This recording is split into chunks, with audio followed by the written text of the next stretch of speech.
When you talk about road safety, there's not simple one measure.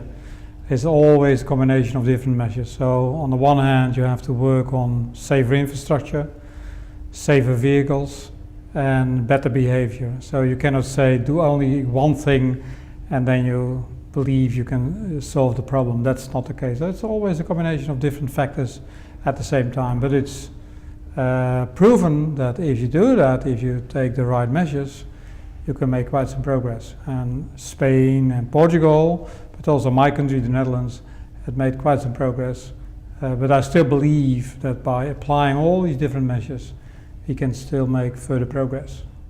When it comes to road safety, it is a matter of safer roads, good designed roads, well-planned roads that start with good vehicles, safe vehicles. Vehicles today are far more better than vehicles 10 or 20 years ago. And you see a lot of improvements all over the place. For example, electronic stability control is a fantastic measure. When you are in a slippery condition, you can safeguard your car.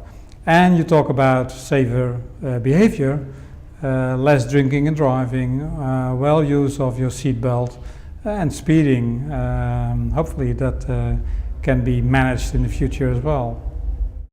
That's always the question in all European countries. So I do believe that when you talk about urban settings, 50 km per hour is a good speed limit. And sometimes you can go even lower in residential areas, then you're going to go to 30 km per hour. If you talk about rural roads, 80 km up to 100. And if you talk about motorways, if you have designed them properly, think about 120. Sometimes you hear people saying, well, we would like to increase that. It is proven without any doubt that higher speed limits will result in higher speeds, and higher speed will result in more people killed and injured in crashes.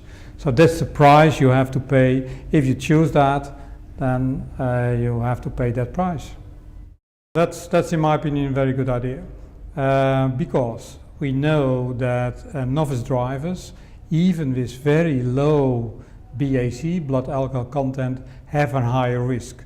So in the beginning of your driver career, it is a very good idea to have a very low BAC. So bring it down to 0 or 0.02, and that's good for road safety.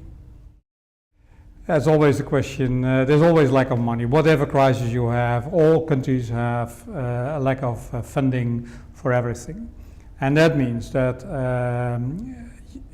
just in a situation you don't have a lot of funds, spend it properly. And that means that you have your best benefit for the money you spend.